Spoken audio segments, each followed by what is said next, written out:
Question number 1 इस प्रकार है, when light travels from an optically denser medium to rarer medium, why does the critical angle of incidence depends on the color of light? ठीक है, colour पे क्यों depend करता है critical angle? जब लाइट एक मीडियम से दूसरे मीडियम जा रही है तो क्या क्रिटिकल एंगल लाइट पे डिपेंड करता था, कलर पे डिपेंड करता था?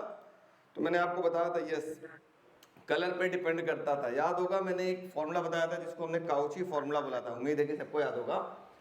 एनसीईआरटी में कहीं वो फॉर्मूला नहीं था, याद है ना, ये Cauchy formula, refractive index N, refractive index is inversely proportional to, मैंने बताया था वेवलेंथ का स्क्वायर। ठीक है, इट मींस जिसकी वेवलेंथ ज्यादा होगी उसकी रिफ्रैक्टिव इंडेक्स क्या होगी, कम होगी। तो सबसे ज्यादा किस कलर की लाइट की वेवलेंथ होती है, किस कलर, बताइए बताइए बताइए, किस कलर की लाइट की वेवलेंथ सबसे ज्यादा होती है? वेवलेंथ किस कलर की लाइट की सबसे ज्यादा होती है? बड़ा सन्नाटा छाया हो भाई, रेड कलर है कि नहीं? रेड कलर का वेवलेंथ ज्यादा है तो उसकी रिफ्रैक्टिव इंडेक्स क्या हो जाएगी, कम। अब हमको ये भी पढ़ा है कि sine IC 1/sin IC equal to था रिफ्रैक्टिव इंडेक्स। अगर रिफ्रैक्टिव इंडेक्स अलग हो गया तो उसका क्रिटिकल एंगल भी क्या होगा, अलग हो जाएगा, है ना। इसी वजह से हम लोग कह सकते हैं, ये देखो बोल रहा था, यहाँ से ये रिलेशन मिल गया रिफ्रैक्टिव इंडेक्स और वेवलेंथ के बीच में, और यहाँ से एक रिलेशन मिल गया रिफ्रैक्टिव इंडेक्स और क्रिटिकल एंगल के बीच में। तो हम कह सकते हैं कि अगर कोई कलर चेंज हो रहा है इट मींस रिफ्रैक्टिव इंडेक्स भी चेंज हो रहा होगा। ठीक है, बहुत इंपॉर्टेंट क्वेश्चन है, ये भी आगे भी मिलेगा, ये रिपीटेड बहुत ज्यादा है ये वाले क्वेश्चन। क्यों ज्यादा, मैं उसके पीछे का रीजन बता रहा हूँ। एनसीईआरटी में इसके बारे में कहीं जिक्र नहीं है, काउची ने क्या कहा था, किसने क्या कहा था।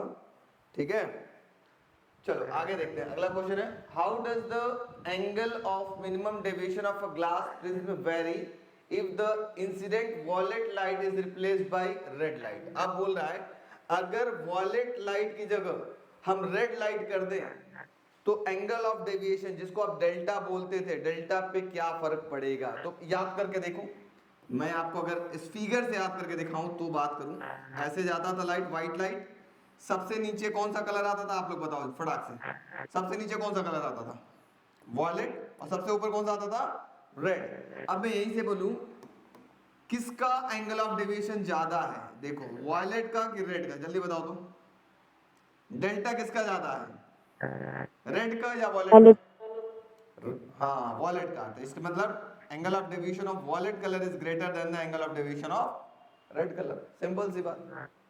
ठीक है, तो ये देखो लिखा हुआ है angle of deviation of violet colour is greater than the angle of deviation of red colour. आप फिगर बना करके भी ये सिंपल लिख दोगे तो आपका काम बन जाएगा। ठीक है, नंबर मिल जाएगा बढ़िया से, एग्जामिनर समझ जाएगा पढ़ा लिखा लड़का है। अगला क्वेश्चन देखते हैं, ये आया 2014 में। A ray of light falls on a transparent sphere with a center C as shown in figure। एक ट्रांसपेरेंट स्फीयर है जिसका सेंटर C है और लाइट इस पे कितने एंगल पे इंसिडेंट हो रही है, 60 डिग्री के एंगल पर। ठीक है, the ray emerges from the sphere parallel to the line AB। जो रे है इससे बाहर कैसे निकल रही है, इस लाइन के ऐसे पैरेलल निकल जा रही है, AB के पैरेलल निकल जा रही है। ठीक है, parallel to the line AB, find the angle of refraction at A। At A पर एंगल ऑफ रिफ्रैक्शन कितना हो रहा है वो आपको बताना है। If the refractive index of material of sphere is √3, ये जो जिस चीज का ये बना हुआ है इसका अगर रिफ्रैक्टिव इंडेक्स कितना है, √3 है, तो इसका एंगल ऑफ रिफ्रैक्शन निकालना है। तो बड़ा सिंपल सा क्वेश्चन है, आप लोग अच्छे से जानते हैं।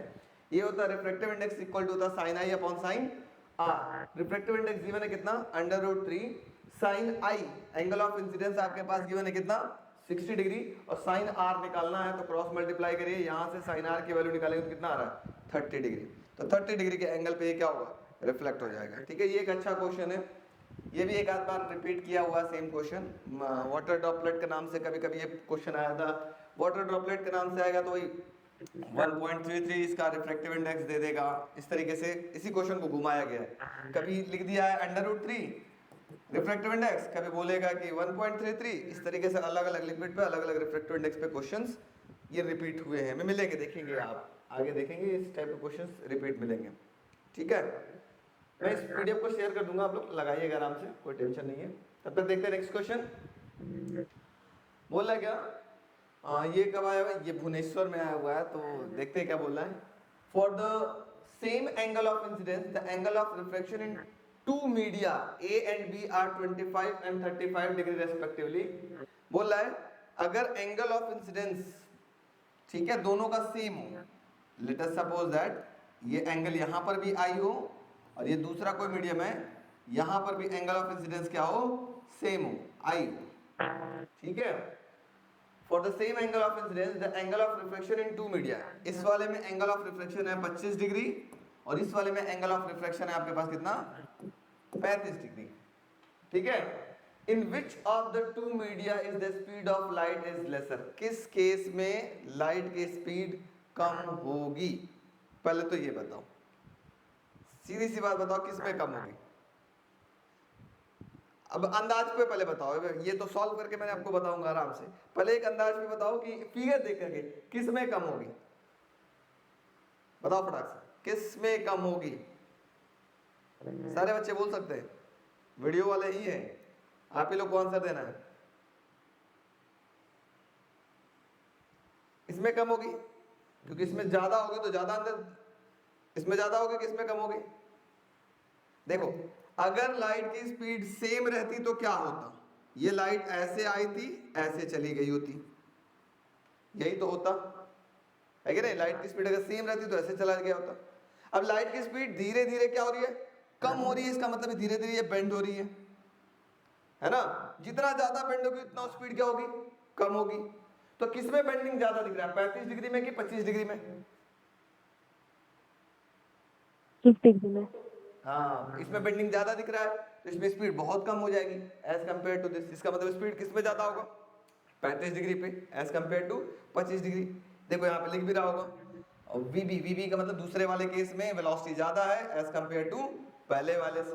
पहले तो फिगर से समझ में आ गया, फिगर से भी आप बना सकते हैं ऐसे, कोई टेंशन नहीं। बताएंगे जिसके अंदर जिसका स्लोप, जिसके अंदर झुकाव ज्यादा होगा, मतलब जिसका एंगल कम होगा उसकी स्पीड कम हो चुकी होगी, और जिसका एंगल थोड़ा ज्यादा होगा उसकी स्पीड पिछले वाले की स्पीड से ज्यादा होगी। ये भी आप रीजन लिख सकते हैं, या आप रिफ्रैक्टिव इंडेक्स वाला फॉर्मूला लगा लो। Refractive index equal to the sine I upon sine, पहले केस में बात करें वेलोसिटी v1, दूसरे केस में बात करें वेलोसिटी v2। तो अगर हम बात करें पहले वाले केस की, इसको a बोल ले रहा है और इसको b केस बोल रहा है, दोनों का रेशियो निकाल ले रहा है। इसका मिलेगा साइन आई अपॉन में साइन आर ए, का मतलब होगा इसका angle of incidence R A बोल दे रहा है। फिर दूसरा वाला इसको सॉल्व कर रहा है, ये भी होगा साइन आई अपॉन में R B, sign I upon में साइन आर बी, ठीक है। दोनों का एंगल ऑफ इंसिडेंस सेम था तो साइन आई से साइन आई क्या हो गया, कैंसिल। क्या मिल गया, आर बी अपॉन में आर ए। क्या कर रहा हूं, समझ में आ रहा है तुम लोगों को कि नहीं आ रहा है, बताओ तो मैं क्लियर करूं। आ रहा है कि नहीं आ रहा है? आ रहा है, तब ठीक है। अब आरबी क्या होता है, आरबी का मतलब होता है बी वाले केस में। बी वाले केस में रिफ्रैक्टिव इंडेक्स का फॉर्मूला होता है speed of light in air upon में speed of light in medium.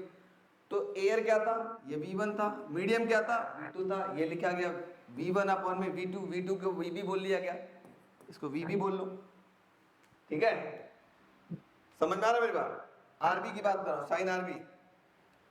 तुम लोगों को ऐसे देखो, सिंपल सा बात बताता हूं, एक लाइन में समझो। ये पहला केस किसके लिए हुआ, ये पहला केस किसके लिए हुआ, ये रिफ्रैक्टिव इंडेक्स ऑफ पहला मीडियम का हुआ, ये होगा ऐसे ये ए बोल लो इसको, इसका एंगल ऑफ इंसिडेंस है आई और एंगल ऑफ रिफ्रैक्शन है 25 डिग्री, जिसको हम आर ए बोल ले रहे हैं। इसका क्या होगा जल्दी बताओ बच्चों, रिफ्रैक्टिव इंडेक्स इक्वल टू होगा साइन, बोले बोले आई अपॉन में साइन आर ए, लिख सकते हैं क्या, बोलो जल्दी। और इसको हम बोल लेते हैं ए वाले का रिफ्रैक्टिव इंडेक्स, ठीक। अब उसी तरह दूसरे वाले की बात करें, इसको बी मान लेते हैं, इसका भी एंगल ऑफ इंसिडेंस क्या था, सेम था, एंगल ऑफ रिफ्लेक्शन अलग था, 35 डिग्री था, इसको हम बोल लेते हैं आरबी। तो इसका रिफ्रैक्टिव इंडेक्स कितना होगा, NB equal to angle of incidence था आई और एंगल ऑफ रिफ्लेक्शन क्या था, साइन आरबी, ठीक है। अब इन दोनों को डिवाइड कर लिया गया, एन ए अपॉन में एन बी कर लिया गया, तो क्या होगा जल्दी बताओ, आई से आई कैंसिल हो जाएगा, ऐसे लिखो एन ए अपॉन में अगर एन बी कर लिया जाए तो अगर देखो ऐसे ये हो जाएगा साइन आई अपॉन में साइन आर बी। तो आई से आई कैंसिल होगा, ये यहाँ मल्टीप्लाई होता तो ये चीज ऊपर हो जाएगा। तो क्या मिला, मिलेगा एन ए अपॉन में एन बी बराबर क्या हो गया, जल्दी से बताओ। एन ए अपॉन में एन बी क्या हो गया, sine RB R upon B में आर ए। अपॉन में sine R A. Very good. अब अगर हम ए वाले की बात करें, ए वाले की, ए वाला ये है फिगर। ए वाले में यहाँ वेलोसिटी v1 है, ए भी एयर था, वेलोसिटी v1 है। यहाँ वेलोसिटी हो गया, मान लो va नाम ले लो, और यहाँ पे वेलोसिटी हो गया, इसका नाम क्या होगा, vb लिख लो। तो इसका रिफ्रैक्टिव इंडेक्स का फॉर्मूला क्या होगा, रिफ्रैक्टिव इंडेक्स का फॉर्मूला होता है, जल्दी बताओ। Speed of light in air v1 upon में speed of light in medium क्या हो जाएगा, va। ठीक है। इस वाले के अगर रिफ्रैक्टिव इंडेक्स की बात करें, इसको na बोल लो। nb बात करें कितना होगा, इसका है एयर में स्पीड कितना है v1 और मीडियम में स्पीड कितना है vb। ठीक है। तो इस na की जगह वापस से आप क्या लिख सकते हो, v1 अपॉन में va, और इस nb की जगह आप क्या लिख सकते हो, v1 अपॉन में vb। v1 से v1 कैंसिल हो गया, ये चीज यहां और ये चीज ऊपर चला गया। ठीक है, यही काम किया गया। देखो अब क्या मिलेगा, vb यहां पे देखो, vb अपॉन में va is equal to rb upon ra। यहां से दिख रहा है, यहां तक ये क्लियर, देखो वही उसके बाद जस्ट आ गया आपके पास स्टेप। ठीक है। अब यहां से आपको क्या पता चलेगा, अगर rb बड़ा है, अगर साइन rb बड़ा है एज कंपेयर टू ra, अगर ये बड़ा है इससे, तो हम कह सकते हैं vb भी बड़ा होगा किससे। अगर देखो सिंपल सी बात समझो, आरबी बड़ा है कि नहीं बड़ा है, आरबी का एंगल कितना था 35 डिग्री, 35 डिग्री बड़ा होगा कि 25 डिग्री बड़ा होगा, तो सीधी सी बात है 35 साइन 35 की वैल्यू ज्यादा होगी। अगर मान लो इसकी वैल्यू ज्यादा है, इसकी वैल्यू कम है, तो ये ऊपर हो गया ज्यादा, मोर अपॉन में less equal to VB upon में वीए लिख लो। तो वीबी इक्वल टू क्या होगा, तो जैसे मोर अपॉन में लेस कुछ ना कुछ मोर ही आएगा वैल्यू। अब वीबी इज इक्वल टू क्या होगा, यहाँ से देखो VB is equal to more into VA. कौन बड़ा हो गया, वीबी बड़ा हो गया, किससे बड़ा हो गया, वीए से। कितने टाइम्स बड़ा हो गया, ये जो इसकी डिवाइड करोगे वैल्यू उसके उससे ज्यादा बड़ा हो जाएगा। तो ये तरीका भी है निकालने का, तो ये बड़ा तरीका फिगर वाला आसान तरीका है। तो जैसे आपको आंसर देना उचित लगे वैसे आप आंसर दे लीजिएगा। ठीक है। अब एक क्वेश्चन देखो, क्वेश्चन ये क्या कह रहा है, the line A be in the रे डायग्राम रिप्रेजेंट अ लेंस। ये ए बी जो लाइन है ये किसी एक लेंस को रिप्रेजेंट कर रहा है। ठीक है। State whether the lens is convex और कॉनकेव। अब ये कॉनकेव लेंस है कि कॉन्वेक्स। अब देखो यहां से लाइट ऐसे जा रही थी, जाने के बाद ये लाइट अगर कॉन्वेक्स होगा, ध्यान से देखिएगा, अगर कॉन्वेक्स होता तो ये लाइट एक पॉइंट पे आके क्या होती, कन्वर्ज होती, है ना। और अगर ये कॉनकेव होता तो कॉनकेव पे कहीं से भी लाइट जाएगी तो ये लाइट कन्वर्ज होने के बजाय क्या होगी, और डाइवर्ज हो जाएगी। तो किस टाइप का फिगर देख रहा है, ए या बी, ए या बी, जल्दी बताएं। बी, है ना। इसका मतलब ये किस तरह से बिहेव करेगा, एज अ कॉनकेव लेंस की तरह से बिहेव करेगा। ठीक है। डाइवर्जिंग, डाइवर्ज कर रहा है लाइट और दूर कर रहा है। अगर यही लाइट ऐसे कन्वर्ज कर दिया होता तो आपका आंसर क्या हो गया होता है, किस तरह से बिहेव करता, कॉन्वेक्स। ठीक है। तो बहुत सिंपल सिंपल एक एक नंबर का क्वेश्चन है, आपको सब आता है, लेकिन ये भुलवाने वाला क्वेश्चन होता है, गड़बड़ाने वाला क्वेश्चन होता है। थोड़ा सा सोचोगे नहीं तो गड़बड़ हो जाएगा, तो सोचना मजबूर करने वाला क्वेश्चन होता है। ठीक है। आप देखो क्या बोल रहा है, ये क्वेश्चन कब कब आया है, 2022 में आया हुआ है, टर्म 2 दोनों सेट में आया हुआ है। क्या क्वेश्चन बोला, देखो, an object is placed in front of a converging lens. Converging lens का मतलब होता है कॉन्वेक्स लेंस। ठीक है। Obtain the condition under which the magnification produced by the lens is negative। किस केस में मैग्निफिकेशन नेगेटिव होगा, m की वैल्यू नेगेटिव कब होगा, बताओ। ठीक है। बोला ना, under what condition magnification produced by the lens is negative, और दूसरा पूछ रहा है किस केस में मैग्निफिकेशन की वैल्यू पॉजिटिव होगा। जल्दी से आप लोग बताओ, मैग्निफिकेशन की वैल्यू नेगेटिव कब होगा और पॉजिटिव कब होगा। नेगेटिव का मतलब होता है ये इमेज प्रिंसिपल एक्सिस के नीचे बन रहा हो, इन्वर्टेड ना। इन्वर्टेड, इन्वर्टेड किस केस में बनता है, केस नंबर 1 से लेकर के अगर 5 तक जाओगे तो रियल एंड इन्वर्टेड बनता था। ठीक है। और पॉजिटिव कब बनेगा, पॉजिटिव का मतलब होता है प्रिंसिपल एक्सिस के ऊपर। ऊपर कब होगा, कौन से केस में, case number 6, when object is placed between optical centre and focus, इनके बीच में अगर रखा जाए तो हमेशा कैसा बनता था, वर्चुअल एंड इरेक्ट। तो यही केस आपको याद होना चाहिए। तो क्या बोल रहा है, if magnification is negative then real and inverted image is form. और ये कब बनता है, जब ऑब्जेक्ट फोकस से दूर रखा गया हो, मतलब या तो फोकस पे रखा गया हो, या between focus and optical centre रखा गया हो, sorry between focus and twice of F रखा गया हो, या ट्वाइस ऑफ एफ पे रखा गया हो, या बियॉन्ड ट्वाइस ऑफ एफ रखा गया हो, या इंफिनिटी पे रखा गया हो। ठीक है, लेकिन वर्चुअल एंड इरेक्ट कब बनेगा, जब ऑप्टिकल सेंटर और फोकस के बीच में रखा गया होगा। देखो दूसरा क्वेश्चन बोला मैग्निफिकेशन पॉजिटिव का मतलब होता है वर्चुअल एंड इरेक्ट इमेज बनेगा, और ऑब्जेक्ट कहां प्लेस होना चाहिए, between F and O, optical centre and focus के बीच में रखा होना चाहिए। ठीक है, बोलो किसी को कोई दिक्कत परेशानी तो बताओ, वीडियो बोलो फटाफट बोलो। अगला क्वेश्चन नंबर 7। अच्छा, इस क्वेश्चन को बताने से पहले मैं आपको एक ट्रिक बता देना चाहता हूँ। क्वेश्चन नंबर 7 एक बहुत अच्छा क्वेश्चन है, बहुत प्यारा क्वेश्चन है। शायद मैंने इस टाइप का क्वेश्चन आपको जो वीडियो भेजा उसमें भी कराया है। बहुत इंपॉर्टेंट है, बहुत इंपॉर्टेंट है, बहुत इंपॉर्टेंट है। इसको 3 नंबर में भी पूछा जाता है, 1 नंबर में पूछा जाता है। जैसे ये 1 नंबर में पूछा गया है तो क्या से जवाब देंगे मैं बता रहा हूँ। 3 नंबर में पूछा गया है उसका सोल्यूशन मैं वीडियो में भेजा हूँ, उसको जरूर देखिएगा। जितने वीडियो भेजे ना तीनों एकदम आंख बंद करके देखिएगा, आंख खोल के नहीं। पूरा क्वेश्चन इंपॉर्टेंट है उसका, एक क्वेश्चन छोड़िएगा मत, रट जाइएगा। उनमें से कोई एक क्वेश्चन बोर्ड एग्जाम में जरूर फंसेगा 100%। इस टाइप के क्वेश्चन के लिए क्या है, 3 कॉन्सेप्ट याद रखना बच्चों। एक लिक्विड हो, एक लिक्विड हो उसका रिफ्रैक्टिव इंडेक्स, और एक ग्लास हो उसका रिफ्रैक्टिव इंडेक्स। मेरे बात समझिएगा। लेट अस सपोज दैट मेरे पास एक कॉन्वेक्स लेंस है। कॉन्वेक्स कौन सा, कौन सा, कॉन्वेक्स, सबको बोलना है कौन सा, convex, very good, convex. Convex. अब इस कॉन्वेक्स लेंस को ध्यान से सुनिएगा, 3 केसेस है, तीनों में बताने का प्रयास कर रहा हूं, आप समझने का प्रयास करेंगे। ठीक है, ये मिट जाए तो बड़ा अच्छा होगा, और ये एक्सपेंड हो जाए तो और अच्छा होगा। Very good Chandan sir, you are genius, very good genius. चलो अब देखो 3 केसेस को समझने का प्रयास करेंगे। केस नंबर 1, अगर किसी लिक्विड का रिफ्रैक्टिव इंडेक्स ग्लास के रिफ्रैक्टिव इंडेक्स से बड़ा हो गया, मतलब कॉन्वेक्स लेंस था ये, let us suppose that convex lens था, जो ग्लास का बना हुआ था, उसको किसी लिक्विड में डाला गया जिसका रिफ्रैक्टिव इंडेक्स उस कॉन्वेक्स लेंस के रिफ्रैक्टिव इंडेक्स से ज्यादा है। तो जानते हो वो उस लिक्विड में जाते कैसे बिहेव करेगा, अपना नेचर चेंज कर लेगा। कॉन्वेक्स है तो किस तरह से बिहेव करने लगेगा, कॉनकेव लेंस की तरह से।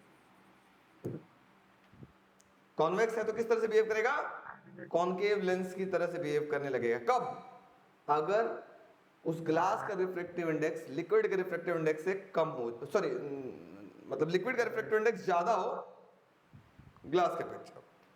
दूसरा केस क्या होगा, अगर लिक्विड का रिफ्रैक्टिव इंडेक्स और ग्लास का रिफ्रैक्टिव इंडेक्स दोनों इक्वल हो जाए, और उस कॉन्वेक्स लेंस को उस लिक्विड में डालोगे तो जानते हो क्या होगा, वो कॉन्वेक्स लेंस दिखाई नहीं देगा, डिसअपीयर हो जाएगा।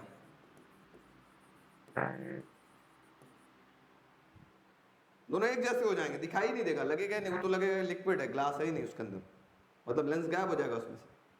ठीक है, केस नंबर 3, अगर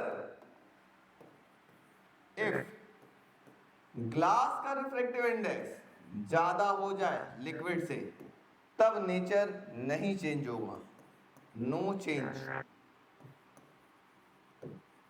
नो चेंज। कॉन्वेक्स है तो कॉन्वेक्स की तरह से ही बिहेव करेगा, या कॉनकेव है तो कॉनकेव की तरह से ही बिहेव करेगा। लेकिन अगर लिक्विड का रिफ्रैक्टिव इंडेक्स ज्यादा है ग्लास से, तो कॉन्वेक्स है तो कॉनकेव बन जाएगा, या कॉनकेव है तो कॉन्वेक्स बन जाएगा। अब क्वेश्चन अराइज होता है, सर कैसे पता चलेगा कि वो कॉन्वेक्स से कॉनकेव हो गया है या कॉनकेव से कॉन्वेक्स हो गया है? तो उसके लिए आपको 3 नंबर वाला जो क्वेश्चन है उसको देखना पड़ेगा। उसमें क्या होता है मैं बताता हूं, फिलहाल पहले इतना ये कॉन्सेप्ट नोट करिए, नोट करिए फटाक से, तब आगे बताओ। अब ये कॉन्सेप्ट कैसे काम करता है उस पे समझो। फिर से समझना, इसी कॉन्सेप्ट को बताते हैं कैसे ये काम करता है। कौन सा लेंस मान ले, मान लो कॉन्वेक्स लेंस, ठीक है। कॉन्वेक्स लेंस का let us suppose that refractive index कितना है, ये ग्लास का refractive index let us suppose that 1.5, ठीक है। और एयर में जो इसका फोकल लेंथ होगा वो कैसा होगा, पॉजिटिव होगा। भाई कॉन्वेक्स लेंस का फोकल लेंथ कैसा होता है, पॉजिटिव। जैसे ही उसको लिक्विड में डाला गया, उस लिक्विड का let us suppose that refractive index है 1.63, ज्यादा हो गया ना, ज्यादा हुआ कि नहीं ज्यादा हुआ, बोलो जल्दी। Yes sir. ज्यादा होते ही जानते हो क्या होगा, लिक्विड, ये एयर में इसका फोकल लेंथ पॉजिटिव था, लिक्विड में जाते ही इसका फोकल लेंथ हो जाएगा नेगेटिव। और नेगेटिव फोकल लेंथ किसका होता है, कॉन्केव कॉन्केव का, ठीक है।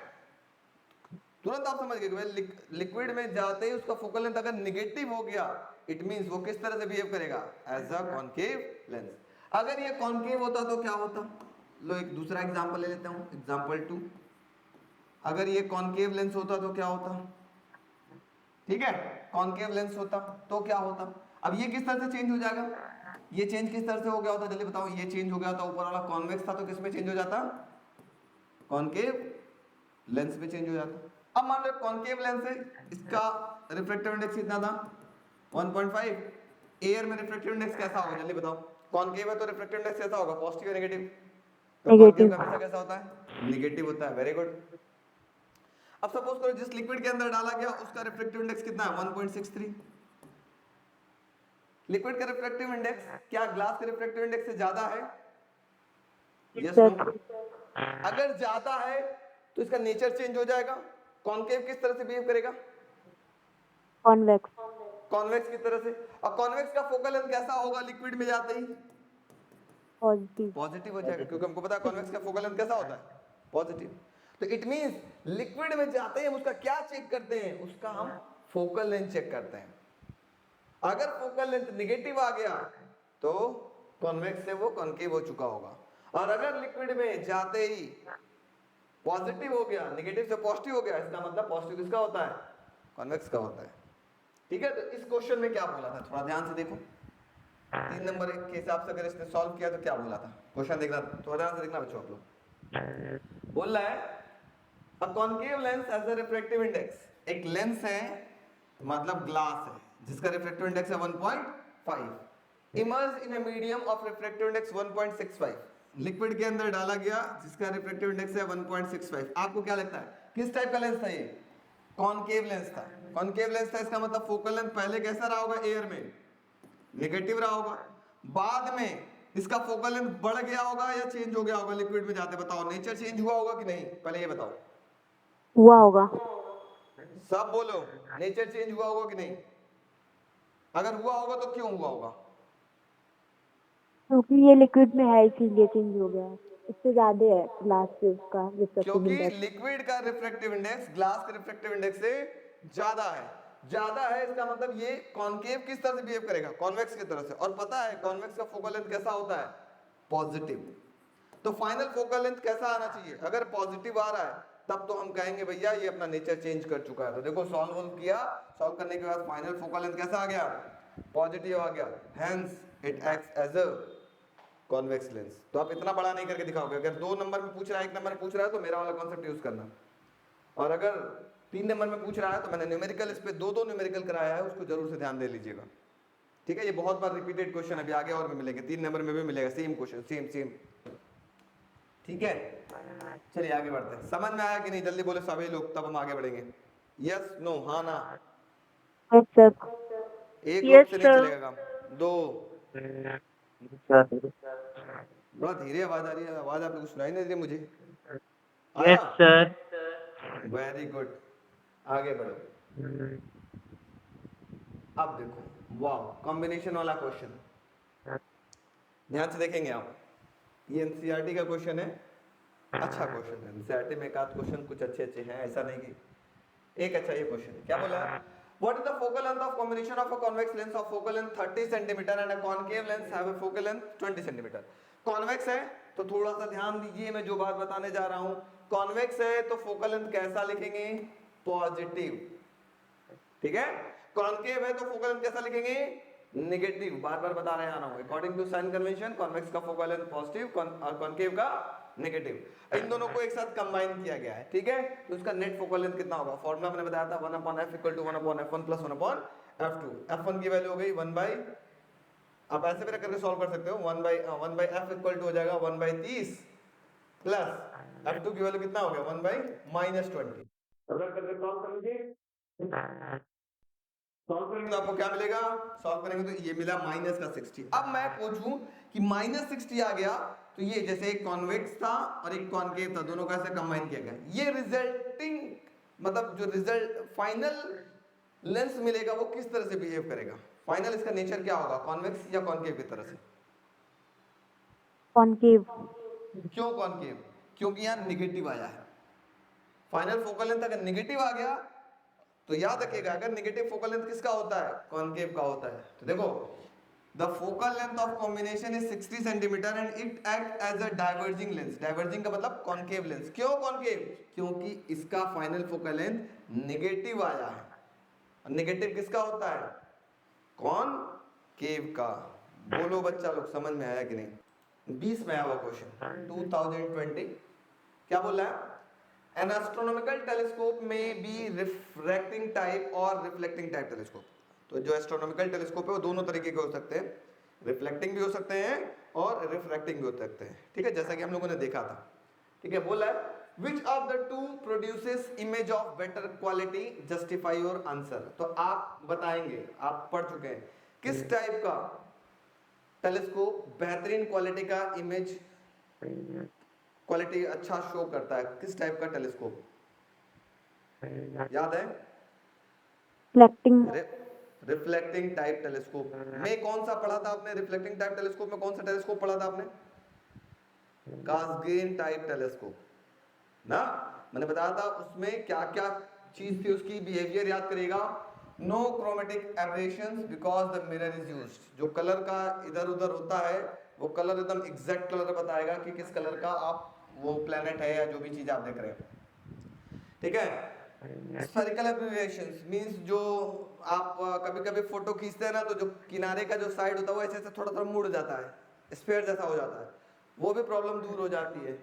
इमेज की ब्राइटनेस अच्छी हो जाती है, इमेज की क्वालिटी अच्छी हो जाती है, ठीक है। फिर ये बोला large mirror can provide easier mechanical support. ये सब तो मान लो ठीक अलग अलग यूज है, इसमें बहुत अच्छे क्वालिटी का इमेज मिलता है। तो किस टाइप का, ये याद रखिएगा, 1-2 नंबर में पूछा गया क्वेश्चन है, रिफ्लेक्टिंग टाइप टेलीस्कोप, ठीक है। ये देखिए भाई साहब, ये आया है कब, 2009 और 2017 में। ध्यान देते हैं क्वेश्चन क्या बोल रहा है। You are given the following 3 lenses. Which 2 lens will you use an eyepiece and an objective to construct an astronomical telescope? बहुत प्यारा क्वेश्चन, बहुत ही प्यारा। यहाँ लेंस का एक दिया हुआ है, एक लेंस 1, लेंस 2 और लेंस 3, 3 लेंसेज हैं। इनमें से बोल रहा है कौन सा 2 लेंस को आप यूज करोगे as the objective and eyepiece of astronomical telescope, ठीक है। एस्ट्रोनॉमिकल टेलीस्कोप में मैंने आपको बताया था आईपीस कैसा होता है बच्चों, छोटा, ऑब्जेक्टिव कैसा होता है, बड़ा, ठीक है। अब बड़ा है और छोटा है में फर्क क्या पड़ता है, थोड़ा ध्यान से समझिएगा। देखो लेंस 1 जो है इसका पावर कम है, लेंस 3 जो है उसका पावर ज्यादा है। इट मींस कैसे पता चलेगा कि पावर किसका ज्यादा है, छोटे वाले का या बड़े वाले का, ठीक है। तो मैं आपको बात बताता हूं, ध्यान सुनिएगा। आपको पता है पावर इज इक्वल टू होता है 1/f, ठीक है। तो ध्यान से देखिए, बहुत आसानी समझ जाएंगे। अगर इसको गोल बनाते हो ऐसे तो सेंटर ऑफ कर्वेचर यहां मिलेगा और इसका आधा होता है फोकल लेंथ। इसको गोल बनाते हो तो इसका सेंटर ऑफ कर्वेचर यहां होगा, इसका फोकल लेंथ यहां होगा। तो मुझे बच्चा बताओ किसका फोकल लेंथ बड़ा दिखाई दे रहा है, छोटे वाले का या बड़े वाले का, बोले बोले बोले। बड़े वाले का। बड़े वाले का फोकल लेंथ बड़ा दिखाई दे, ये लेंथ देखो, ये लेंथ बड़ा दिखाई दे रहा है ना। जब इसका फोकल लेंथ बड़ा होगा तो इसका पावर कैसा होगा? कम, है ना। होगा इसका फोकल लेंथ बड़ा, उसका पावर क्या हो गया? कम। इसका मतलब कम। बड़े वाले का पावर कैसा होना चाहिए? कम। तो इसका मतलब ऑब्जेक्टिव का पावर कैसा होना चाहिए? कम, ठीक है। और आईपीस का पावर कैसा होना चाहिए?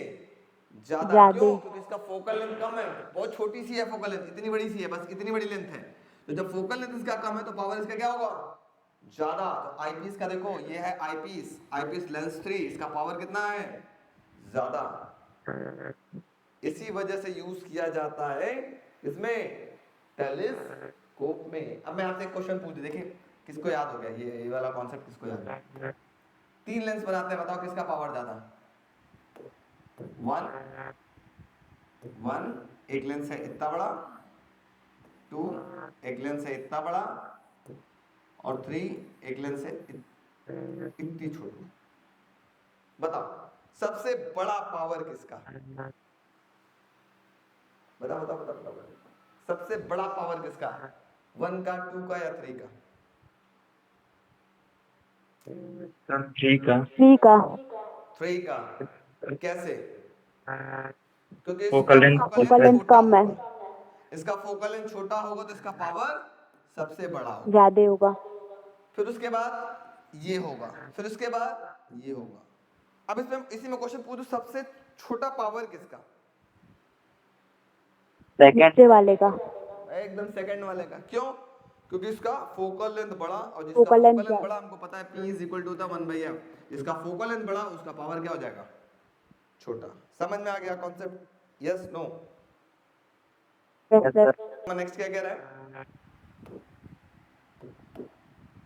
Does the magnifying power of microscope depends on the color of light used? Justify your answer. क्या magnifying power भी color of light पे डिपेंड करता है?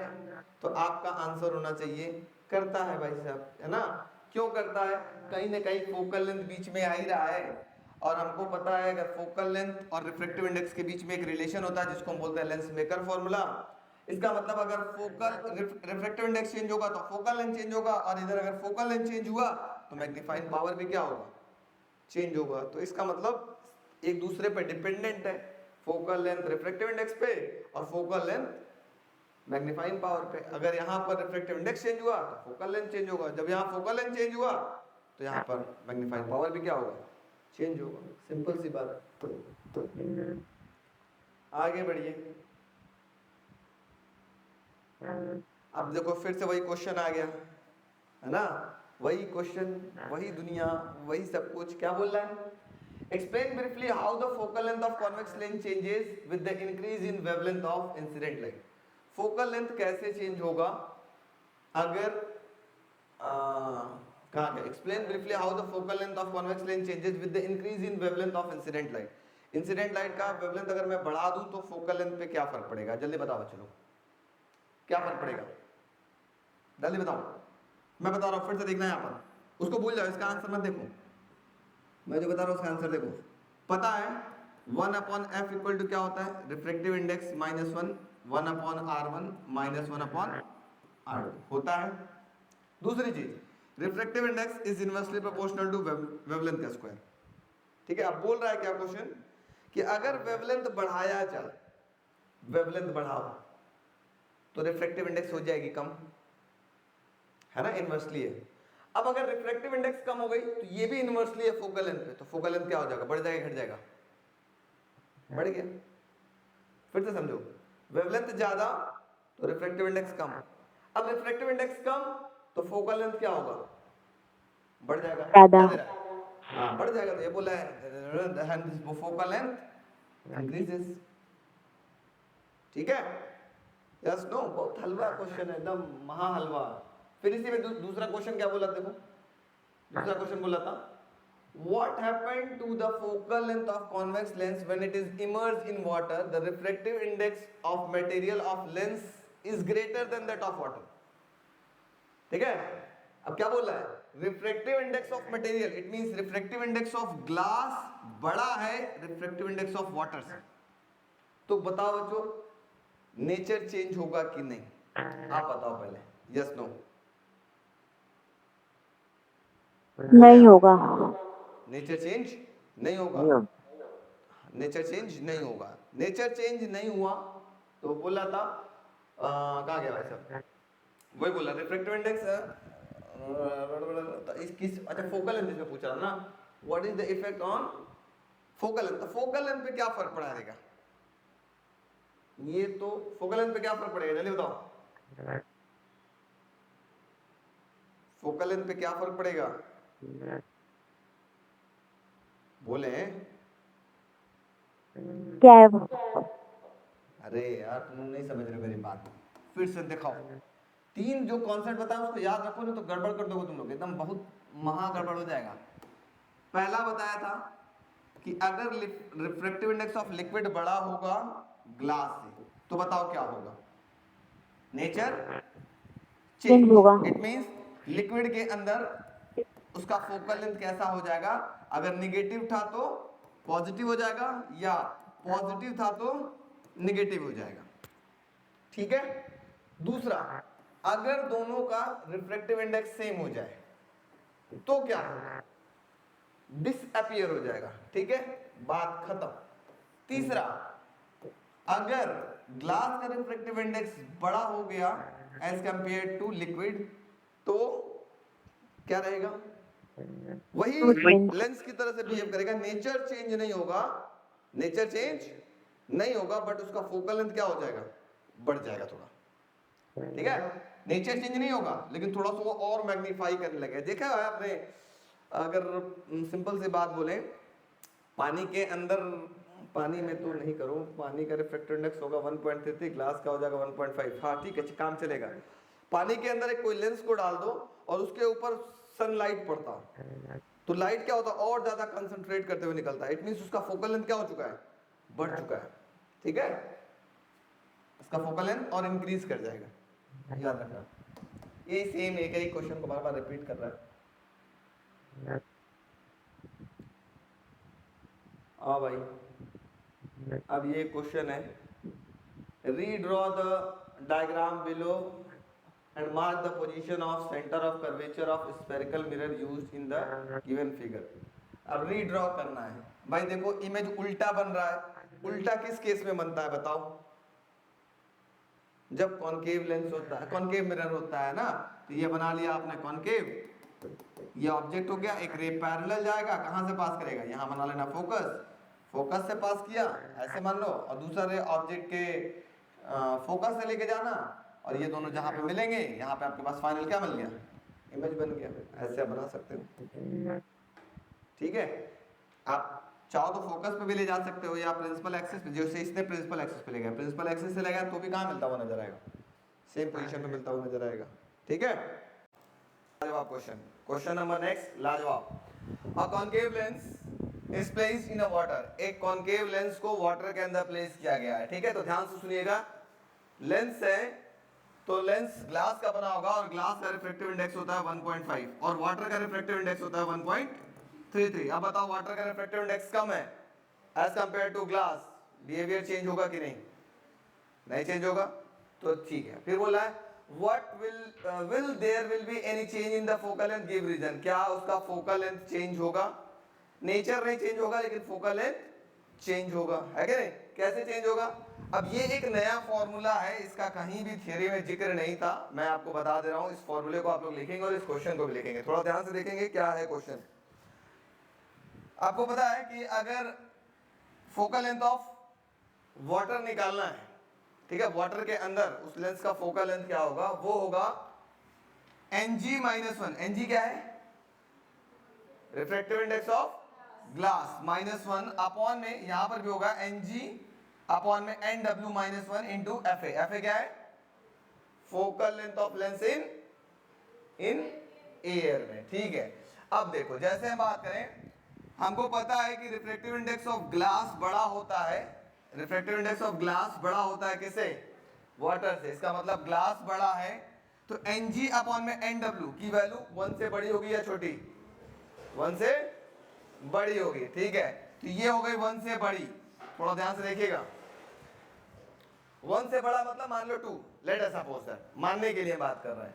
तो फोकल लेंथ क्या हो जाएगा, ये एफ डब्ल्यू हो गया और ये भी हो गया मान लो 2 माइनस 1, लेट अस सपोज, या एग्जैक्ट वैल्यू ले लो ना, क्या टेंशन है, एग्जैक्ट वैल्यू ले लेते हैं हम लोग। चलो अब यहाँ पर एनजी की वैल्यू क्या होगी, जल्दी से बताओ आप लोग फटाफट। एनजी कितना था ग्लास का, 1.5 माइनस 1 अपॉन में एनजी कितना था 1.5 अपॉन में N W 1.33 minus 1 into F into A. ठीक है, अब इसकी वैल्यू कैसी मिलेगी, थोड़ा सा ध्यान से सॉल्व करो। ये हो गया 1.5 माइनस 1 कितना हो जाएगा, ऊपर 0.5 into F A whole upon में कितना हो जाएगा, थोड़ा माइनस करो, 1.5 माइनस 1.33 कितना हो जाएगा, जल्दी बोले, 0.17 अपॉन में 1.33, यही तो होगा, यस नो। अब ये ऊपर चला गया, ऊपर चला गया तो क्या मिलेगा, 0.5 into 1.33 into F A whole upon में क्या हो गया 0.17। इसकी वैल्यू क्या हो गई, बढ़ रही है कि घट रही है, देखो ये 1 से बड़ी हो गई है, 1 से बड़ी हो गई है, इसका मतलब वाटर का जो, वाटर के अंदर जो फोकल लेंथ है वो एयर के फोकल लेंथ की अपेक्षा क्या हो रही है, ज्यादा हो जा रही है। तो कल मैंने आपको एक बात भी बताया था, याद करिएगा, कल भी एक केस बताया था कि अगर मान लो लिक्विड की रिफ्रैक्टिव इंडेक्स बड़ा हो ग्लास से तो नेचर चेंज होता था ना, और अगर ग्लास का रिफ्रैक्टिव इंडेक्स बड़ा हो लिक्विड से तो नेचर चेंज नहीं होता था, लेकिन फोकल लेंथ इंक्रीज होता था। वही काम हो रहा है यहाँ पर भी, ठीक है, सिंपल सी बात। आगे बढ़ो, ये देखो क्वेश्चन बार बार रिपीटेड है तो याद रखिएगा, इस टाइप के क्वेश्चंस मिलना तय है। हम चाहेंगे आप इसको लिख लें, क्वेश्चन नंबर 16 सारे बच्चे लिखे फटाक से कॉपी में, अच्छा क्वेश्चन है ये, एक नया फॉर्मूला आपको मिल गया है, काम आ जाएगा आपके, फटाक से लिखे सभी लोग। अगला क्वेश्चन देखते हैं, क्वेश्चन नंबर कौन सा है, 17। ओह माय गॉड, ये एक अच्छा क्वेश्चन, ये एक अच्छा क्वेश्चन, ये एक प्यारा क्वेश्चन, राज दुलारा क्वेश्चन। इसको बताने के लिए मैं आपको एक कॉन्सेप्ट बताता हूँ, कल भी बताया था, आज फिर बता रहा हूँ। पहले क्वेश्चन देख लो, उसके बाद कॉन्सेप्ट बताएंगे तो ज्यादा क्लियर होगा। बोल रहा है क्या, for which colour the magnifying power of simple microscope is highest, किस कलर की लाइट का मैग्नीफाइंग पावर सबसे ज्यादा होगा, कैसे, क्यों, काहे, इसका रीजन मैं आपको बताता हूं। सो मैं इसको करता हूं zoom zoom zoom zoom zoom, zoom बराबर जूम, है ना, देखो ध्यान से। एक कहानी बताया था, रिफ्रैक्टिव इंडेक्स और फोकल लेंथ के बीच में रिलेशन, कौन बताता था, लेंस मेकर फॉर्मूला, याद रहा कुछ, वो था 1/f इज इक्वल टू, याद करो, n-1 1 upon r1 minus 1 upon r2। अब बताओ, और दूसरा एक रिलेशन था, दो रिलेशन का यूज होगा, रिलेशन नंबर 1 और पड़ोसी नंबर 2। पड़ोसी नंबर 2 क्या था, refractive index is inversely proportional to wavelength का स्क्वायर, कल बता देगा कुछ। अब बताओ, इसी से पता चल जाएगा आपको, देखो देखो नन्हे मुन्ने बालकों, नोट। अब बताओ, which colour of light have maximum wavelength, red, तो रेड का वेवलेंथ ज्यादा है एज कंपेयर टू वॉयलेट। तो इसका मतलब अगर रेड का वेवलेंथ ज्यादा है तो रेड की रिफ्रैक्टिव इंडेक्स क्या होगी, कम। इसका मतलब रिफ्रैक्टिव इंडेक्स ऑफ वॉयलेट ज्यादा होगा as compare to refractive index of red colour, समझ में आया। अब जिसका रिफ्रैक्टिव इंडेक्स ज्यादा, उसकी फोकल लेंथ क्या होगी, कम। इसका मतलब अगर वॉयलेट का रिफ्रैक्टिव इंडेक्स ज्यादा है तो वॉयलेट का फोकल लेंथ क्या होगा, कम। इसका मतलब फोकल लेंथ ज्यादा किसका हो, जल्दी बताएं, रेड कलर का फोकल लेंथ ज्यादा होगा as compare to focal length of violet colour. ये समझ में आ गया क्या, ये नोट कर लो, उसके बाद हम आगे बात करते हैं। ये तड़ाक से नोट करो, तो नोट में इंपॉर्टेंट पॉइंट। यस अब सर। क्वेश्चन क्या बोला है, यहाँ तक लिख लिया। अब मैं इसको थोड़ा सा मैं मिटाता हूँ और आप लोग बताएंगे आप फटाक से। क्वेश्चन क्या था, सिंपल माइक्रोस्कोप का मैग्नीफाइंग पावर का फॉर्मूला क्या होता है, m is equal to d/f ना। जिसका अब क्या पूछा था, ज्यादा पूछा था कम, for which of the following magnifying power is highest. अब बताओ किस कलर ऑफ लाइट का फोकल लेंथ कम था, वॉयलेट का। अगर इसका फोकल लेंथ कम होगा तो इसका मैग्नीफाइंग पावर क्या होगा, इन्वर्सली तो क्या होगा, ज्यादा। इसका मतलब क्या है, हाईएस्ट किसके लिए होगा, वॉयलेट कलर के, एंड लोएस्ट किसके लिए होगा, रेड कलर के लिए। आया बात समझ में। देखिए एक नंबर का क्वेश्चन कितना दमदार था, अच्छे अच्छे लोगों की दिमाग हिला देगा। चलो अब नेक्स्ट क्वेश्चन है, a telescope has been adjusted for a relax eye. Relax eye है, इसका मतलब उसके फोकल लेंथ ऑफ ऑब्जेक्टिव और focal length of eyepiece दोनों कस्टम एल के बराबर होगा, ठीक है। रिलैक्स आई का मतलब होता है नॉर्मल एडजस्टमेंट ना, नॉर्मल एडजस्टमेंट याद करो, याद आ रहा है कुछ जहाँ पे एफ और एफ एक ही पॉइंट पे हो जाता था, तो यहाँ से आता ये एफ ओ कहलाता था, फिर यहाँ से आता ये क्या कहलाता था, एफ ई कहलाता था, ये टोटल लेंथ क्या कहलाता था, एल कहलाता था, हाँ। तो ये था उस केस में जो लेंथ आता था वो किसके बराबर था, F O plus F E के बराबर आता था। तो पूछ रहा है you are asked to adjust it for, अच्छा अब एलटीडीवी के लिए ये एफ ई कहाँ आ जाता था, मुझे जल्दी बच्चा बताओ, ये एफ ई कहाँ आता था, बताओ ये वाला एफ ई। नहीं समझ में आया तुम लोग को, देखो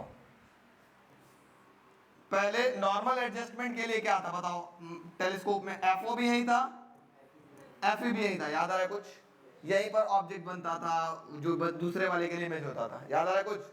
और एलडीडीवी के केस में क्या होता था जल्दी बताओ, एफ ओ तो इधर होता था, एफ ई इधर आ जाता था, मतलब एफ ओ यही रहता था, एफ ई कहाँ हो जाता था, यही हो जाता था, तभी तो फाइनल इमेज उसी साइड बनता था, बड़ा सा बनता था, है ना। तो ये लेंथ क्या हो गया है, डिक्रीज, पहले एक ही पॉइंट पे था, अब लेंथ और डिक्रीज हो गया, है ना। तो यही पूछ रहा है, you are asked to adjust it for least distance of distinct vision, then how will you change the distance between two lenses. दोनों लेंस के बीच में डिस्टेंस कैसा चेंज करेंगे, तो ये डिस्टेंस को क्या करेंगे, कम करेंगे, ठीक है। तो लिख रहा होगा, क्या लिख रहा है, ढिमकाने ढिमकाने ढिमकाने, that is the distance will be decrease, distance को क्या करेंगे हम लोग, कम करेंगे, सीधी सी बात। आगे बढ़े, फिर से आगे उसी टाइप का क्वेश्चन अभी जो मैंने कराया है, will the focal length of red light will be more same or less than the blue light। बताओ किसका फोकल लेंथ ज्यादा होगा, याद करो VIBGYOR, V I B G Y O R. तो सबसे ज्यादा फोकल लेंथ किसका होता था, रेड का, उससे कम किसका होगा था, ब्लू का। अरे रेड और ब्लू के बारे में पूछ रहा है बस, बाकी किसी से बात नहीं पूछ रहे हैं। तो सबसे ज्यादा किसका होगा, रेड का, सबसे कम किसका होगा, सबसे कम किसका होगा, वॉयलेट, है कि नहीं, ऐसा अगर पूछता तो red colour refractive index of red is less than the blue. क्यों भाई, उल्टा लिखा है क्या, अच्छा रिफ्रैक्टिव इंडेक्स, ठीक है, रिफ्रैक्टिव इंडेक्स कम होता है तो फोकल लेंथ क्या होगा, ज्यादा होगा, ये बोला देखो, focal length of red will be more than the blue, ठीक है ना। अभी जस्ट सेम क्वेश्चन हमने डिस्कस किया है बहुत ज्यादा इस पे। एनसीईआरटी में ऐसा क्वेश्चन मिला था क्या, कतई नहीं मिला था, दिमाग एकदम हिला दिया था। हाँ देखो, state the condition under which a large magnification can be achieved in astronomical telescope। बहुत बड़ा इमेज दिखाई दे रहा था, किस केस में, कब, एस्ट्रोनॉमिकल टेलीस्कोप में। उस केस में अगर फोकल लेंथ ऑफ ऑब्जेक्टिव बड़ा हो जाए किससे, आईपीस से। याद होगा सीधी सी बात, टेलीस्कोप में क्या होता था, ये बड़ा होता था और ये छोटा होता था, इसका फोकल लेंथ क्या हो जाएगा, बड़ा, as compare to what, eyepiece, तभी तो बड़ा इमेज दिखाई देगा। ये भी कल बता दे, इस टाइप का क्वेश्चन नहीं बता देगा। फिर देखो ये क्या है, HOT, अच्छा HOT वाला कहानी सुनोगे, नहीं सुने हो, चलो बाद में सुनाते हैं, तुम सुनने के लिए तैयार है सर, सुनाइए।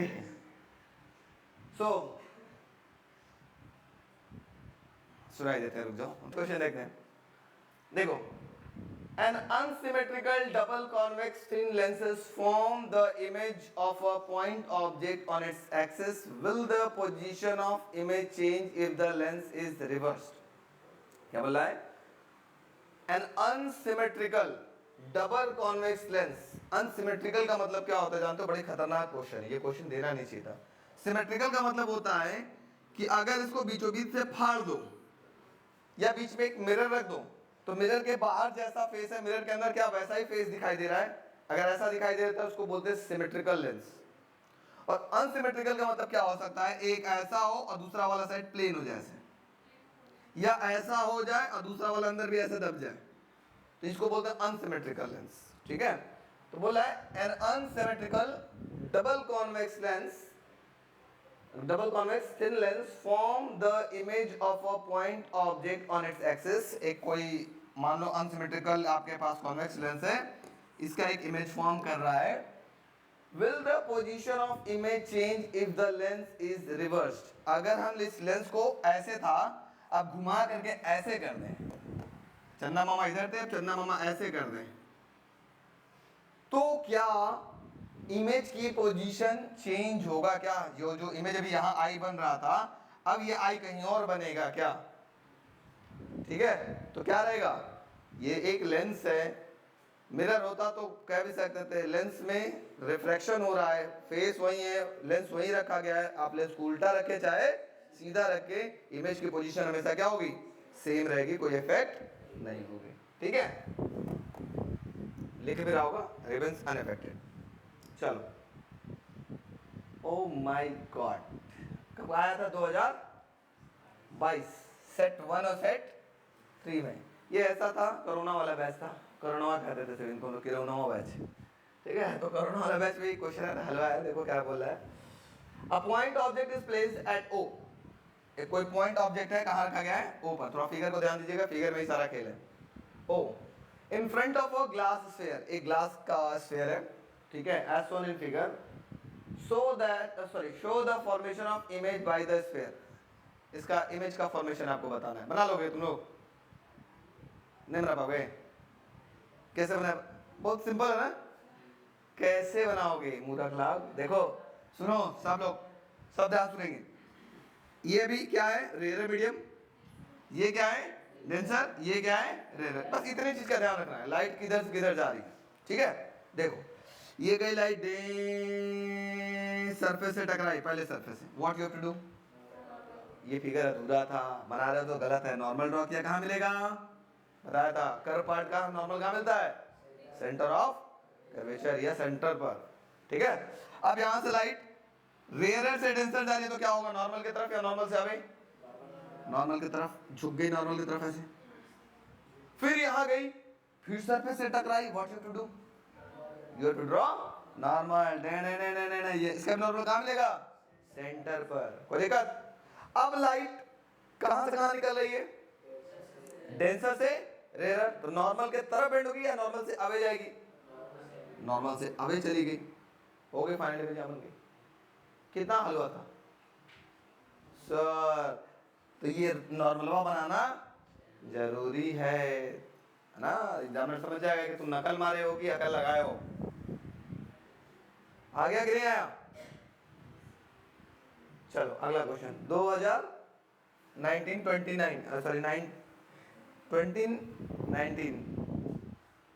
ये सर एक बुधा पिक्चर था ना, 1920, अच्छा 1920 था, 2090 है ये।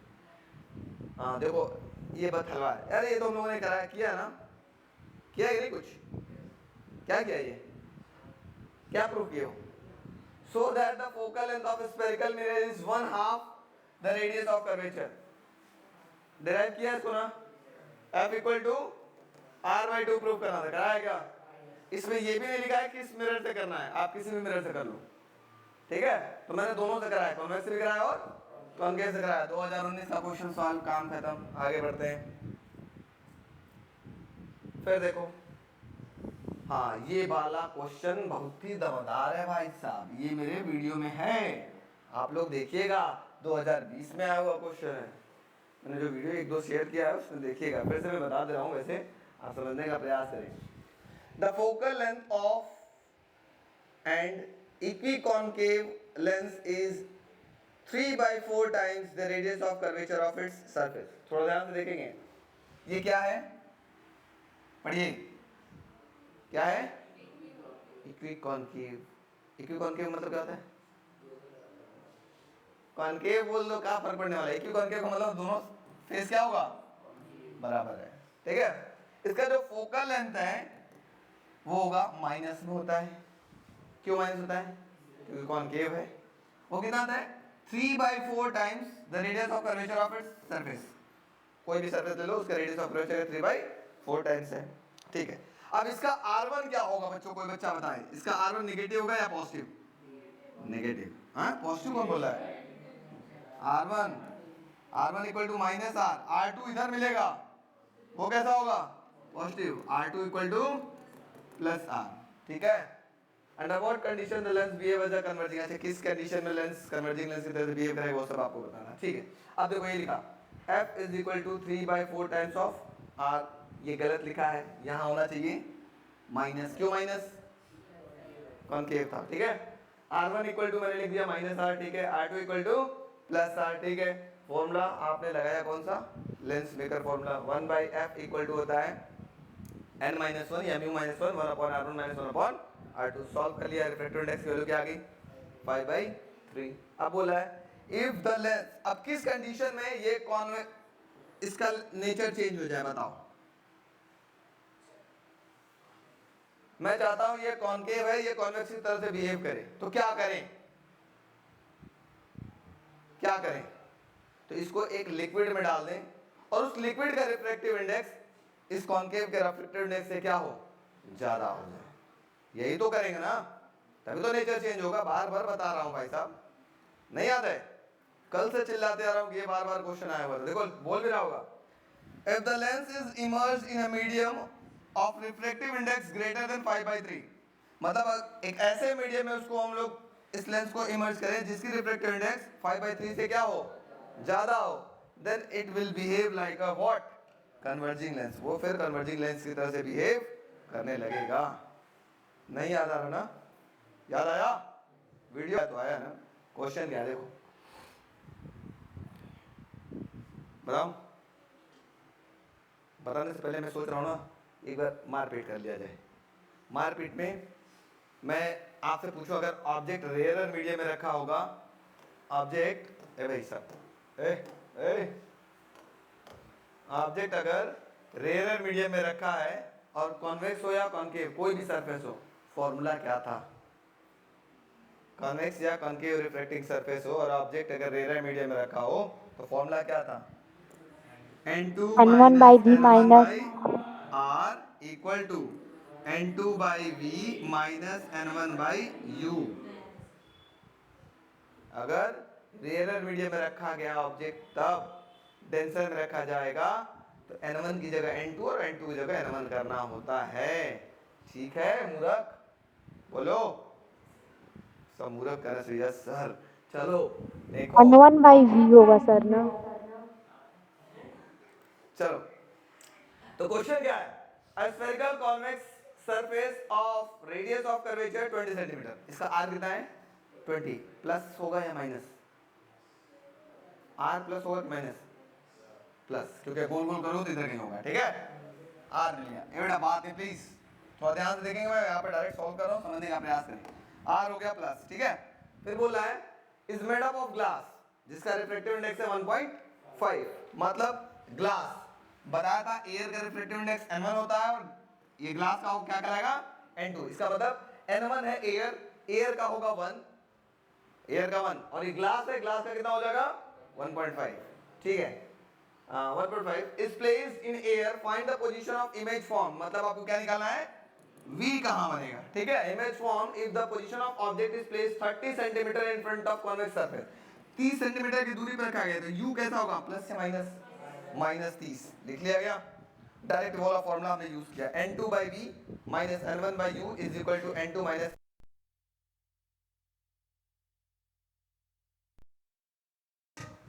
गिवन है, यहां से आपको रख करके v की वैल्यू निकालनी है, उम्मीद है कि निकाल सकते हैं, हाँ या ना सब लोग। चलो आगे बढ़ते हैं, ये आ गया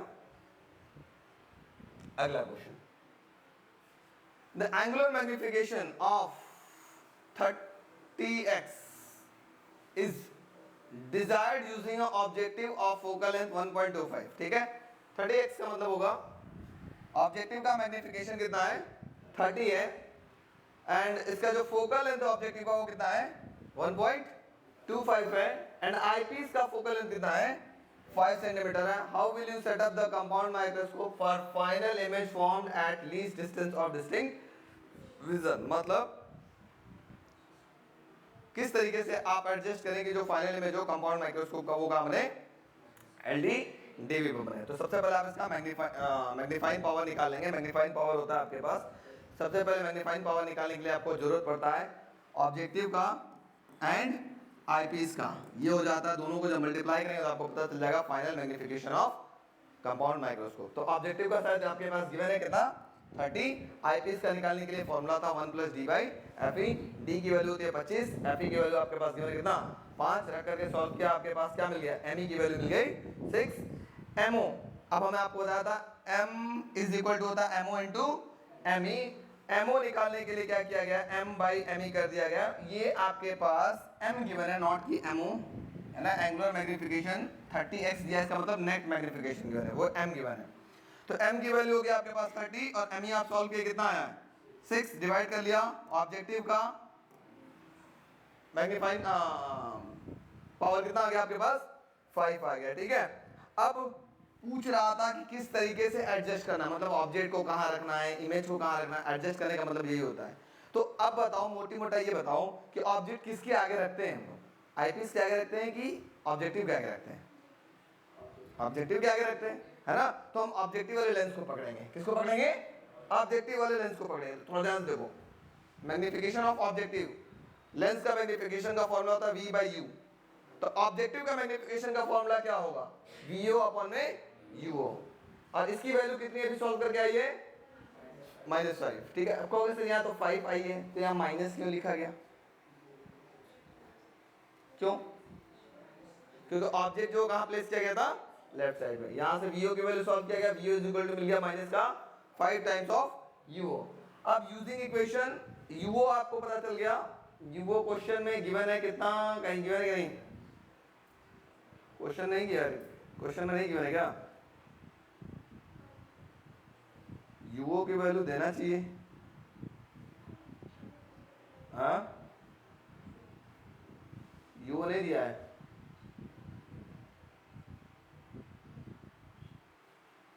UO नहीं दिया तो लगेगा कैसे, नहीं लगेगा, फिर इसमें UO देना चाहिए था। अधूरा क्वेश्चन है भाई साहब, है ना। यहाँ पे UO देना चाहिए था, ऑब्जेक्ट के आगे कितना दूरी पर रखा गया। UO की वैल्यू आपके पास क्वेश्चन में देखो दिया हुआ है, माइनस का 15 रख करके सॉल्व किया, फाइनल इमेज कहाँ बन रहा था, VO की वैल्यू निकाला यहाँ पर 7.5 सेंटीमीटर, ठीक है। वो गलत किया है, वो उधर अधूरा है, छोड़ दो इसको, ज़्यादा दिमाग लगाओ कंफ्यूज हो जाओगे। चलो अगला क्वेश्चन देखते हैं, छोड़ो। A small telescope has an objective length of focal length 140 centimetre. एक टेलीस्कोप है जिसका ऑब्जेक्टिव का फोकल लेंथ मतलब FO गिवन है कितना आपके पास 140 सेंटीमीटर। इसका जस्ट फॉर्मूला याद करना, लो फॉर्मूले पे डायरेक्ट क्वेश्चन आता है, कोई एक्स्ट्रा काम करने की जरूरत नहीं है। And eyepiece of focal length FE कितना गिवन है आपके पास, FE गिवन है कितना 5 centimetre. Find the magnifying power of telescope for viewing the distant object when the telescope is eight normal adjustment. Normal adjustment का फॉर्मूला था FO/FE, रख करके solve कर लिया। FO की वैल्यू 140 है, FE की वैल्यू 5 है, रख के सॉल्व किया कितना गया, ठीक है 28। अब पूछ रहा था when final image is found at LDDB, LDDB का फॉर्मूला क्या था FO/FE 1 + FE/d, याद है। FO की वैल्यू कितनी थी याद करो, FO/FE सॉल्व कर चुके, कितना आया था ये टोटल 28 आया था, तो ये हो गया 28, ठीक है। 1 + FE कितना है 5 और d की वैल्यू कितना होगा 25, तो ये 1 + 5/25, ठीक है। सॉल्व कर सकते हो, इसकी वैल्यू कितना आ गया जल्दी बताओ, इनटू ये हो जाएगा 28 ना, ये आगे वाला 28, तो ये हो गया 28 1 + 1/5 28, और ये हो जाएगा आपके पास 1 + 0.2 ना, ठीक कितना हो गया 28 × 1.2। अब 28 × 1.2 कितना हो गया 33.6। समझ में आ रहा है क्या। तो इस तरीके से छोटे छोटे क्वेश्चन इस पे आते हैं, ध्यान दीजिएगा। आगे बढ़िए, जो है उसकी बात करते हैं थोड़ा सा, क्योंकि जिस टाइप के क्वेश्चंस आ रहे हैं सैंपल पेपर में उससे मैं मतलब नहीं है, लेकिन जो आए हुए हैं उस पर ज़्यादा फोकस किया जाए ना, किस टाइप को रिपीट मार रहा है। Calculate the radius of curvature of equi concave lens. पहले तो आप जो भी दिया होगा उसके नीचे अंडरलाइन कर लेना पेंसिल से, करना तो नहीं चाहिए, पेपर में टिक नहीं लगाना चाहिए, लेकिन मैं कहूँगा पेंसिल का यूज़ करिएगा, पेन मत लगाइएगा। देखिएगा किस टाइप का लेंस है, कॉनकेव है, ठीक है।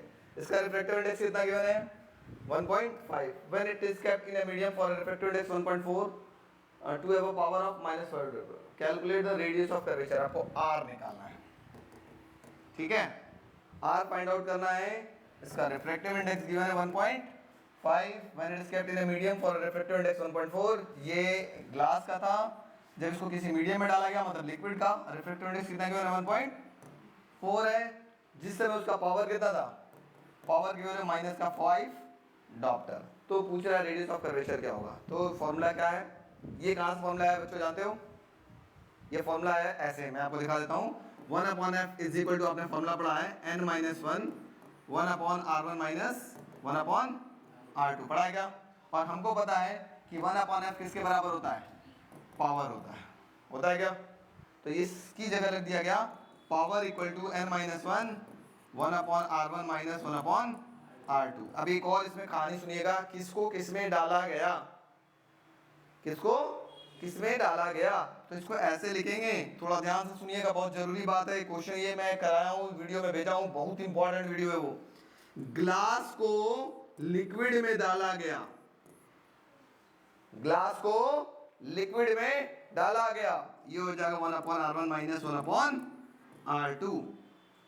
अब सब कुछ गिवन है, ग्लास का रिफ्रैक्टिव इंडेक्स गिवन है, लिक्विड का रिफ्रैक्टिव इंडेक्स गिवन है, r की वैल्यू पता लगाना है, r1 r2 दोनों इक्वी कॉन्वेक्स है तो r की वैल्यू सेम होगी, ठीक है। रख लीजिएगा, पावर गिवन है, सॉल्व कर लीजिएगा, r की वैल्यू आपको पता चल जाएगी, ठीक है। अब कॉनकेव है तो एक बात ध्यान रखिएगा, r1 कैसा लेंगे जल्दी बताएं, इसमें r1 नेगेटिव या पॉजिटिव, r1 हो जाएगा -r, और r2 कैसा लेंगे, पॉजिटिव r ले लेंगे। तो यहाँ पर r1 की जगह हो जाएगा -r और r2 की जगह +r हो जाएगा, ठीक है।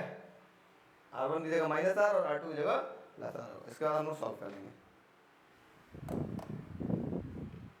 देखो यहाँ पे किया भी होगा, r1 इक्वल टू -r और r2 इक्वल टू +r, उसके बाद सॉल्व कर लिया गया, ठीक है। वही फॉर्मूले पे अप्लाई किया गया, किसको किस में डाला गया, ग्लास को लिक्विड में। तो देखो ऊपर लिखा होगा ग्लास का रिफ्रैक्टिव इंडेक्स ना, ऐसे लिखा था Ng में NL -1 और 1/r1 - 1/r2। ये चंदन सर का कॉन्सेप्ट है, किसको किसके अंदर डाला गया। अगर एक ग्लास को किसी में लिक्विड में डाला जाता तो ऐसे ही आप इसका फॉर्मूला बनाएंगे, लेंस मेकर अगर यूज करना है तो, ठीक है। तो देखो यहाँ पर लिख दिया गया Ng की वैल्यू 1.5 अपॉन NL की वैल्यू कितना 1.4, फिर एलसीएम लेकर के जैसे भी आप सॉल्व करो अपना कर लीजिएगा, ठीक है। यस नो बोलो बच्चों, वीडियो वालों समझ में आया।